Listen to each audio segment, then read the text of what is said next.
नमस्कार, आप देख रहे हैं न्यूज़ 24। मैं हूं आप सभी के साथ विप्तेश माथुर और 2 बजे के बुलेटिन की शुरुआत कर रहे हैं इस वक्त की सबसे बड़ी खबर के साथ। दिल्ली के जहांगीरपुरी का है ये मामला, जहां पर हिंसा हुई और एक बार फिर से पथराव हुआ है। दिल्ली के जहांगीरपुरी इलाके में अभी भी हालात ठीक नहीं। जांच करने गई पुलिस टीम पर ही दोबारा हमला किया गया है।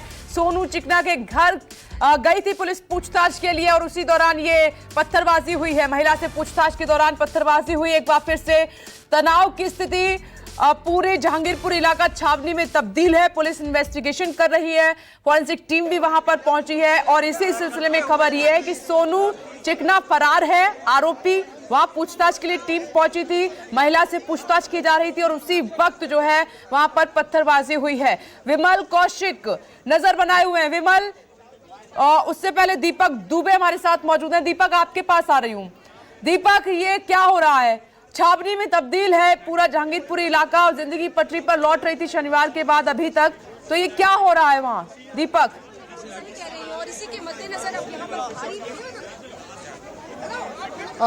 जी, आपको बता दें तकरीबन 10 मिनट पहले की ये घटना है जब पुलिस की टीम सी ब्लॉक के पीछे के हिस्से में पहुंचती है और यहाँ पर सोनू शेख नाम का जो एक शख्स है जो इस पूरे केस में वांटेड है, वो ओपन फायर करता हुआ पुलिस को फुटेज में दिखाई दिया था। उसकी तलाश पुलिस कर रही थी और इसी मामले में उसकी परिवार के पास जब पूछताछ करने के लिए पहुंची और उसकी पत्नी से पूछताछ करने के लिए उसे हिरासत में लेने के लिए पहुंची, तो यहाँ पर 30 से 40 की संख्या में महिलाएं जो हैं वो पुलिस पर धावा बोल देती है। वहीं आपको बता दें जो मॉब था महिलाओं का, वो पुलिस से लगातार बात बहस करने लगता है। जैसा कि पुलिस बता रही है, उसके बाद 2 पत्थर पुलिस कर्मियों पर फेंके जाते हैं अंदर की गली के अंदर से, जिसमें से क्राइम ब्रांच के एक पुलिसकर्मी को चोट इस पूरे मामले में आई है। रैपिड एक्शन की जो फोर्स है वो यहाँ पर बड़ी संख्या में तैनात की गई है। इसके साथ साथ महिला पुलिस जो रैपिड एक्शन फोर्स की महिलाएं हैं उन्हें भी तैनात किया गया है। हमारे सहयोगी प्रभाकर मिश्रा जी भी हमारे साथ हैं जो घटनास्थल पर मौजूद थे और इन्होंने क्या कुछ देखा है, क्या कुछ पुलिसकर्मियों से इनकी बातचीत हुई है, क्या कुछ पता चला है, इनसे हम जानने की कोशिश करते हैं। आपसे जानना चाहेंगे क्या कुछ घटना अचानक कैसे हो गई? जब शांतिपूर्ण माहौल था, पुलिस जांच कर रही है, तो आखिर आकस्मिक क्या हो गया ऐसा? देखिए, दंगे के बाद जो सामान्य प्रक्रिया होती है उसी तरह की प्रक्रिया हो रही थी। धरपकड़ हो रही है, तो वो जो सोनू जिसके हाथ पे रिवॉल्वर दिखाया गया था, उसके बाद से उसकी रिलेटिव है एक महिला थी, उसको पुलिस डिटेन करने आई और उसी दौरान ये घटना घटी। और ये घटना को अब इस तरह से समझने की ज़रूरत है कि एक बार लग रहा था कि कल की घटना के बाद से, परसों की घटना के बाद से चीज़ें अब सब सामान्य हो गई हैं, लेकिन वो सामान्य नहीं है जिसे हम बार बार ये कह रहे थे कि जहांगीरपुरी अब शांत सा हो गया है। तो ये शांति जो है वो बड़ा कंडीशनल है कि अगर पुलिस यहाँ पर है, पैरामिलिट्री फोर्सेज हैं और उसके बावजूद भी यहाँ पर पत्थरबाजी हो जा रही है, तो ये चीज़ें ज़रूरत है कि यहाँ पर जो अब तक हम 24 घंटे से रिपोर्ट कर रहे थे कि स्थिति शांतिपूर्ण है, लेकिन अब इसमें जोड़ेंगे कि स्थिति शांतिपूर्ण है नहीं, तनावपूर्ण है। यहाँ कभी भी कुछ भी हो सकता है, क्योंकि मैं 1 मिनट रोकना चाहूंगी प्रभाकर, दोबारा आती हूँ। ये बड़ी खबर है, पुलिस की टीम पर सिर्फ 2 पत्थर फेंके गए, ये दिल्ली पुलिस का कहना है। ये इस वक्त की एक और बड़ी खबर, इसमें अपडेट किया गया। दिल्ली पुलिस जो कि जांच कर रही है वो कह रही है कि सिर्फ 2 पत्थर फेंके गए। पुलिस की टीम सोनू चिकना की तलाश में पहुंची थी, पूछताछ कर रही थी, उसी वक्त पुलिस पर 2 पत्थर फेंके गए हैं दोबारा। Prabhakar Mishra, over to you. 2 पत्थर फेंकने की बात कर रही है दिल्ली पुलिस। 1 मिनट रुकिएगा, विमल के पास कुछ इंफॉर्मेशन इस खबर से जुड़ी हुई, मैं उनका रुख करना चाहूंगी। तो विमल, ये जो दिल्ली पुलिस कह रही है कि मात्र 2 पत्थर फेंकेगा, इसको कैसे देखा जाए, इस स्टेटमेंट को दिल्ली पुलिस की? प्रशांत देव भी हमारे साथ मौजूद है, आऊंगी थोड़ी देर में। प्रशांत जी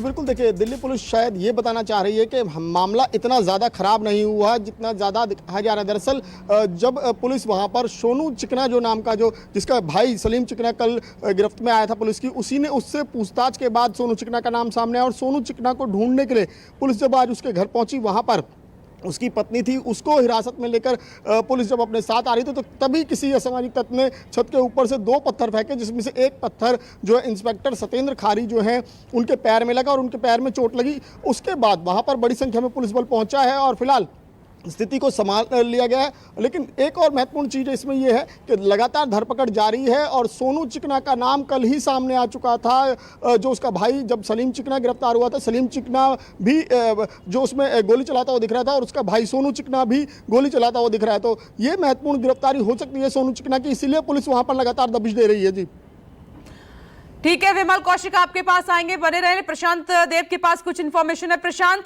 आपके पास आ रही हूं, क्या जानकारी?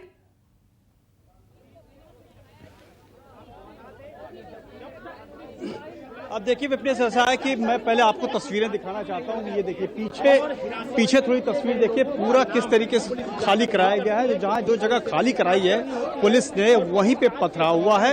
उसके बाद सबसे पहले जो प्रेस के लोग थे उनको लेकर के इधर ले आया गया, हमें कॉर्डन ऑफ कर दिया गया है ताकि आगे इस तरह की घटना न हो। देखिए विपनेश, इसमें समझने वाली बात यह है कि ये घटना हुई क्यों। दरअसल में ये पूरा इलाका जहाँ पे पुलिस अपनी सर्च ऑपरेशन चला रही है, लोगों को पूछताछ कर रही है, गिरफ्तारियां कर रही है, वो बहुत ही कम पढ़े लिखे लोग, छोटे मोटे काम करने वाले लोग जिस समुदाय से हैं यहाँ पे, ज्यादातर ये कूड़ा बिनने काम करते हैं, उसमें उतनी समझदारी नहीं है। तो पुलिस जब पकड़ने जा रही है तो उनको ये लग रहा है कि एक तरफा कार्रवाई उनके खिलाफ की जा रही है। उनको ये कोई समझा नहीं पा रहा है कि पुलिस जो है किसी एविडेंस के आधार पर या किसी उस पर कार्रवाई करने जा रही है। तो पुलिस जैसे ही एक आरोपी को पकड़ने के लिए वहां गई तो उसके रिश्तेदारों को लेके आना चाहती है पूछताछ के लिए। तो उनको ये लगा कि पुलिस उनके साथ जाति कर रही है। और जैसे ही पुलिस वहां पहुंची, पुलिस को भी अंदाजा नहीं था कि लेके आएंगे, तो ऊपर से ताबड़तोड़ छतों से महिलाओं ने पत्थर मारे, जिसमें पुलिस वालों को चोट आई है, ऐसा कहा जा रहा है। तो दरअसल में इस तरीके की जब ऐसा लगता है कि यहाँ पे माहौल इस तरह का है, तो वहां पे जो भी इनकी अमन कमेटी है या फिर ऐसे जिम्मेदार लोगों को साथ में लेके जाएं जो लोकल यहाँ पे हैं, और उनको बात करें, बताएं कि भाई इस मामले में हम आपकी ये जरूरत है, इसको हम पूछताछ के लिए लेके जाना चाहते हैं। तब यह मामला ये कंफ्यूजन जो बनी हुई है कि उनके लोगों को पूछताछ के लिए पुलिस कल से लेके गई है, 30 से 40 घंटे हो गए हैं, उनका कुछ पता नहीं है, उसके तहत भी इसे देखा जा सकता है, क्योंकि लोगों के अंदर एक डर तो है। राहुल प्रकाश, मैं आपके पास आ रही हूं। राहुल, क्या पुलिस को ये क्लियर नहीं कर देना चाहिए, या तो फिर अनाउंसमेंट कर दें कि आप घबराइए मत, सिर्फ पूछताछ के लिए आ रहे हैं, किसी की अरेस्टिंग ऐसे नहीं होगी बिना प्रूफ के। तो ये पुलिस को क्लियर क्यों नहीं कर रही है पुलिस? ये लोग डरे हुए हैं, और कुछ महिलाएं ऐसी भी मिली, आपने भी बात की कि 30 से 40 घंटे हो गए हैं, किसी के 3 बेटे हैं, किसी का हस्बैंड है, उनका कुछ पता ही नहीं है कहां पर है, पुलिस जवाब नहीं दे रही है कुछ भी।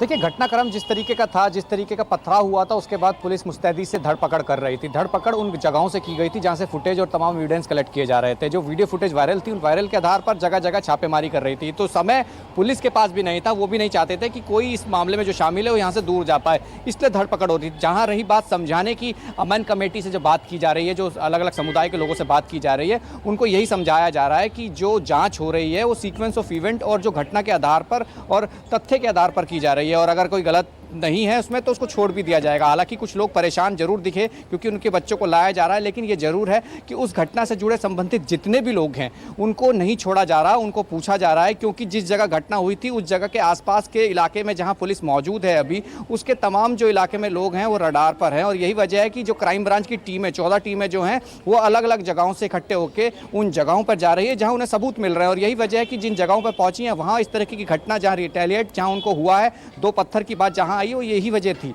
कि उनको समझा नहीं पाए, क्योंकि पुलिस अपने तरीके से काम करती है, वो जाती है, वो बात करती है कि भैया आप चलिए, आपसे पूछताछ करनी है। अगर लोगों को समझ में आता है तो पुलिस के साथ आते हैं, नहीं आता है तो इस तरीके का गुस्सा दिखता है। गुस्सा यही है कि वो ये एक तरफ से तस्वीर समझ पा रहे हैं कि एक तरफा कार्रवाई हुई है, लेकिन पुलिस ने भी साफ किया है कि एक तरफा नहीं है, 2 तरफा कार्रवाई है। जो भी दोषी है उसके खिलाफ कार्रवाई होगी, और वो देखा भी गया है, क्योंकि हर समुदाय के लोग यहाँ इकट्ठे हुए जिन्होंने अपनी बात रखी, जिन्होंने कहा कि ऐसा हुआ है। उसके बाद पुलिस ने भी साफ किया कि हम कार्रवाई पूरी कर रहे हैं। लेकिन अभी की तस्वीर यही है कि जिस इलाके में घटना हो रही है, जहांगीरपुरी के जिन ब्लॉक पर हुई है, वहां से कॉर्डन ऑफ करके मीडिया को दूर इसलिए रखा गया है कि मीडिया जा रही है, माहौल बन रहा है। ठीक है राहुल, मैं आपके पास आऊंगी। दरअसल जहां पर ये पत्थर फेंके गए हैं, वो जरा घटना स्थल को देख लेते हैं, तस्वीरें एक बार। विमल कौशिक, मैं आपके पास आ रही हूँ, जरा तस्वीरों के जरिए दिखाइए।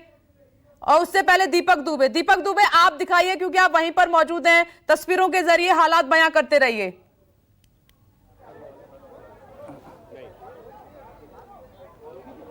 जी, आपको तस्वीरें हम दिखाने की कोशिश करते हैं। जैसे कि ये सामने की गली है, ये सामने की गली, ऐसे ही एक बिल्डिंग छोड़कर जो दूसरी गली है वहाँ पर पुलिस पहुँची थी। उस शख्स जो आरोपी है उसकी पत्नी को हिरासत में लेकर पूछताछ करने के लिए। इस दौरान जो महिलाएं थी वो बड़ी संख्या में इकट्ठा हो गई और इकट्ठा होने के बाद पुलिस के साथ बात बहस शुरू हो गई। बात बहस इतनी बढ़ी कि ऊपर से पत्थर 2 फेंके गए। जैसा कि पुलिस का कहना है कि 2 पत्थर फेंके गए, क्राइम ब्रांच के एक अधिकारी को लगा है। सोनू चिकना जो है वो मुख्य एक आरोपी है जो फायरिंग करते हुए पुलिस को फुटेज में दिखा है। वो एब्सकॉन्डिंग है, उसकी तलाश की जा रही है। उसकी धरपकड़ करने के लिए परिवार से पूछताछ करनी थी, इसीलिए टीम वहां पर पहुंची थी। लेकिन पथराव जबरदस्त हुआ, 2 पत्थर पड़े। पुलिस के मुताबिक पुलिस वहां से निकली, उसके बाद रैपिड एक्शन फोर्स को बुलाया गया। यहाँ पर महिला जो रैपिड एक्शन फोर्स की हैं उन्हें बुलाया गया और इसी तरह से ये तमाम जो महिलाएं हैं इस गेट के अंदर कहें या अन्य गेटों के अंदर कहें जो सी ब्लॉक के अंतर्गत आते हैं, इन सभी गेट को बंद कर दिया गया है सुबह से ही। ऐसे में लोगों को, अंदर जो लोग हैं उन्हें बाहर नहीं आने की परमिशन दी गई है। ऐसे में एक सवाल ये भी उठ जाता है जो ये महिलाएं उठा रही हैं कि प्रभाकर जी हमारे साथ, हमारे सहयोगी मौजूद हैं, कि आखिर ये बताइए कि सुबह से ही तमाम जो गेट हैं वो बंद पड़े हैं। कई बार आपने भी सुना होगा लोगों में एक आक्रोश है अंदर के कि हमारी गलती क्या है। क्या ये गुस्सा बहुत जायज़ मानते हैं कि उनकी जो जीवनचर्या है वो एक तरह से थम चुकी है, पुलिस बल बड़ी संख्या में है, कोई काम पर बाहर जा नहीं सकता, बच्चे अंदर कैद हो चुके हैं? इसको इस तरह भी देखा जा सकता है, इसलिए कि परसों की घटना के बाद से गलियों को बंद कर दिया गया है, मूवमेंट रोक दिया गया है। तो इसमें बहुत लोग ऐसे हैं, कुछ लोग इस हिंसा में शामिल थे, लेकिन कुछ लोग हिंसा में शामिल होंगे, लेकिन सब नहीं। इसमें से बहुत लोग ऐसे हैं जो अबोध हैं, मासूम हैं, उन्हें निरपराध हैं, लेकिन उन्हें दिक्कत हो रही है। दूसरी बात है तो एक ये भी गुस्सा है, ये भी आक्रोश है, और दूसरी बात कि सामान्यतया इस तरह की घटनाओं में जब पुलिस गिरफ्तारी करती है, पुलिस डिटेन करती है, तो ये वो भी आक्रोश है। लेकिन यहाँ पर महत्वपूर्ण बात यह है कि हम अगर इसको इस घटना को ऐसे देखें कि पत्थरबाजी हुई है, मुझे लगता है कि थोड़ा सा इसको हमें थोड़ा सरलीकरण समझना चाहिए कि पुलिस गई है एक आरोपी के परिजन को डिटेन करने, और वहाँ पर पहले से आक्रोश इतना ज़्यादा है कि वो पुलिस पर 2 या 3 पत्थर पड़े हैं। तो इसको इस तरह देखा जाना चाहिए। और दूसरी महत्वपूर्ण बात ये कि जहाँ इतनी भारी पुलिस की तादाद हो, जहाँ इतनी बड़ी भारी तादाद में पैरामिलिट्री फोर्सेज के लोग हों, जहाँ इतनी भारी तादाद में पत्रकार हों, वहाँ पर एक पुलिस वाले को मामूली सी चोट आई है। इस बात को भी इस तरह समझने की ज़रूरत है। आप देख सकती हैं पैरामिलिट्री फोर्स के जो जवान हैं यहाँ पर बड़ी संख्या में तैनात हैं। क्राइम ब्रांच के अधिकारियों के हाथ में फाइल्स हैं जो जांच कर रहे हैं, और सोनू चिकना जो है उसकी गिरफ्तारी के लिए पुलिस लगातार प्रयास कर रही है। उसके बावजूद जी प्रभाकर कुछ बोलना चाह रहे हैं हमारे सहयोगी कि घटना के बाद से लगातार दिल्ली पुलिस यहाँ पर मुस्तैद है, पैरामिलिट्री फोर्सेज मुस्तैद हैं। तो एक तरफ से, और ये भी कहिए कि स्थिति सामान्य हो गई थी, और अभी भी मैं कहूं कि स्थिति सामान्य ही है, लेकिन दंगे के बाद, इस तरह की अशांति के बाद जो गिरफ्तारी की एक प्रक्रिया होती है, उस प्रक्रिया में किसी परिजन के तरफ से एक महिला की गिरफ्तारी होने जाए, डिटेन करने पुलिस जाती है, और ये होता है। तो इसको हम इस तरह से नहीं कह सकते कि भारी मात्रा में पत्थरबाजी हुई है या इतने लोग घायल हुए, इस तरह का नहीं है। एक पुलिस वाले को मामूली चोट आई है और 2 या 3 पत्थर फेंका गया है। आपसे ये समझना चाहेंगे, पथराव अगर हुआ, क्या मंशा हो सकती है, क्या नियत हो सकती है, वजह क्या हो सकती है? अगर पुलिस की जांच सही दिशा में है, उस पक्ष का भी और पुलिस के पक्ष का भी, आप किस तरह से देखते हैं अनुभव के रात? लोगों में एक बात का गुस्सा है कि अशांति मस्जिद के सामने हुई, जुलूस उधर से निकला, यहाँ के लोग मंदिर के सामने गए नहीं थे, तो ये अशांति है। एक उनके मन में अविश्वास ये है। दूसरा कि जिस ढंग से गिरफ्तारियां हो रही हैं, जिस ढंग से उनके लोगों को मिलने नहीं दिया जा रहा है, तो जाहिर सी बात है कि ये गुस्सा है उनके मन में। और एक महत्वपूर्ण बात ये जो लोग हैं इनके पास खोने के लिए कुछ नहीं है दीपक। ये वो लोग हैं जो दिन भर कमाते हैं और शाम को मुश्किल से उनका पेट भरता है। इस इलाके को देख लीजिए, इस इलाके के समाजशास्त्र को देखिए, ज्योग्राफी को समझिए कि सब छोटे छोटे लोग हैं। 8/10 के कमरे में पूरा परिवार रहता है, बड़ा बड़ा परिवार है, बहुत मुश्किल से दिन भर कमाते हैं और शाम को खाते हैं। तो ऐसे में इनके पास खोने के लिए कुछ नहीं है, इस बात को भी समझना होगा। और ऐसे में पुलिस जब उन्हें लेकर जाती है, उनके परिजनों से मिलने नहीं दिया जा रहा है, तो ये गुस्सा, इस आक्रोश को इस हिसाब से भी सोचा जाना चाहिए। इसको हमेशा हम हिंदू मुस्लिम ही सोचें, हमेशा दंगे की साइकोलॉजी से सोचें, तो मुझे लगता है कि ये थोड़ा सा ये बहुत उचित मैं इसे नहीं देखता हूँ। मैं इसे यही देख रहा हूँ कि लोगों में गुस्सा है, लोग परेशान हैं, ये फ्रस्ट्रेशन है, और उस फ्रस्ट्रेशन की वजह से ये जो अभी की जो घटना घटी है, महज उस फ्रस्ट्रेशन की उत्पत्ति है। एक आपसे कुछ समय पहले हमारी बातचीत हो रही थी, कल के हालात में आज के हालात में बहुत सारा अंतर है। पुलिस बल कल की संख्या में आज बड़ी संख्या में तैनात है। आज आपने देखा होगा, हमारी जब बातचीत हो रही थी कि ये जो मुख्य रोड है मस्जिद का, या ये रोड है सी ब्लॉक के बैक साइड, यहाँ पर शेड्स बनाए जा रहे हैं, जो आपने 3 मई की बात कही, यानी कि तैयारी पुलिस की है कि 3 मई तक अब यहाँ पर बड़ी संख्या में कैंप करना है। पुलिस को आशंका है कि कुछ भी घटित हो सकता है। क्या आप इससे इत्तेफाक रखते हैं, या पुलिस अब सतर्क है ज्यादा? अब पुलिस सतर्क है, प्रिकॉशनरी मेजर्स हैं, और ये देश के किसी दूसरे शहर की बात नहीं है, देश की राजधानी का मसला है। यहाँ छोटी घटना भी होती है, उसको जो ब्लो अप बहुत होता है, इस पर पूरी दुनिया की निगाह होती है। तो वो जो घटना घटी, अब दिल्ली पुलिस को उसके आगे कुछ नहीं हो, इसके लिए दिल्ली पुलिस हर संभव कोशिश कर रही है और उसी हिसाब की तैयारी हो रही है। लेकिन मैं एक बात इसी मामले में भी जोड़ दूं दीपक, कि कल 3 बजे उसी मस्जिद के सामने, उसी घटना स्थल पर 8-10 लोग आते हैं, उसी तरह से वहाँ कुछ नारेबाजी करते हैं, और वो सब कुछ हुआ पुलिस के मौजूदगी में। ये हमने अपने कल भी दिखाया था। तो मतलब ये कि अचानक ये जो सरगर्मी बढ़ी है, वो इसलिए बढ़ी है कि यहाँ पुलिस की तादाद है, यहाँ पर पैरामिलिट्री फोर्सेस की तादाद है। और आपने बात जो कही, इसमें कहीं कोई दो राय नहीं है कि 3 तारीख तक, कम से कम 3 तारीख तक यहाँ पुलिस कैंप करेगी। 3 तारीख कम से कम यहाँ पर पैरामिलिट्री फोर्सेज होंगे। दूसरी बात एक और, कि दंगे के बाद जो शांति होती है, वो शांति डरावनी होती है, और वो उसी तरह की शांति है जो शांति पुलिस की मौजूदगी में हो, जो शांति पैरामिलिट्री की फोर्सेज की मौजूदगी में हो, जिस शांति को मीडिया कवर करे, वो शांति मरघट वाली शांति होती है, और उसमें कहीं कहीं आक्रोश होता है, कहीं कहीं क्षोभ होता है। ये हमारे समाज विज्ञान है, आप इस बात को ऐसे समझिए। प्रभाकर जी, आपने भी महसूस किया होगा, और बहुतों के द्वारा बातें आ रही हैं, मीडिया बात करने की कोशिश भी कर रही है, जो अंदर गेट के मौजूद हैं, क्या एक तरह का ये कैद नहीं है? शांति, एक तरह का खुलापन अगर लाएं, यहाँ के लोगों को जाने दिया जाए बाहर, जो आरोपी हैं या जो संदिग्ध हैं उन्हें ही हिरासत में लिया जाए, लेकिन अन्य बच्चे, महिलाएं जो रोज़मर्रा के काम के लिए बाहर जाती थी, बच्चे जाते थे, सब एक तरह से पैक हो चुका है। तो एक ये अशांति का माहौल ना कहेंगे, या डर का माहौल ना कहेंगे कि ये कब बाहर निकलेंगे? इनमें एक है, ये क्षुब्ध भावना है अभी भी, ये बात ऐसा क्यों हो रहा है? ये बात सही है कि ऐसा तो नहीं हो सकता कि जहांगीरपुरी की पूरी जनता कल्प्रिट हो, ऐसा तो नहीं हो सकता। लेकिन अभी जो माहौल दिख रहा है कि जहांगीरपुरी की सी ब्लॉक, डी ब्लॉक की पूरी गलियां पैक कर दी गई हैं, बच्चे दूर से देख रहे हैं, बच्चे रोते हुए दिख रहे हैं। और सबसे बड़ी बात कि ये लोग 3 दिन से कहीं बाहर निकले ही नहीं, और बाहर नहीं निकले तो मैं बार बार ये बात कहता हूं कि जहांगीरपुरी की गलियों में सी ब्लॉक, डी ब्लॉक के कुछ लोग दोषी हैं, कुछ लोग हिंसा में शामिल होंगे, लेकिन सब तो शामिल नहीं होंगे, लेकिन सजा सब भुगत पर। तो इसका एक क्षोभ होता है, इसकी एक बेचैनी होती है, वो बेचैनी गुस्सा पैदा करती है, और वो गुस्सा इस तरह से भी कई बार निकलता है। आपने कल अमन कमेटी के लोगों से, जमात-उल-हिंद के लोगों से बातचीत की थी, वो लोग पुलिस की टीम से, अधिकारियों से बातचीत करने के लिए पहुंचे थे, यहाँ के जो समुदाय के लोग हैं उनसे बातचीत करने के लिए पहुंचे थे। आखिर उसके बाद इस तरह की अशांति, वो आप किस तरह से देखते हैं अगर पथराव हुआ? ये मैंने जब कल बात किया तो मैंने एक बात कही थी कि अमन कमेटी का काम दंगा होने के बाद ही नहीं होता है।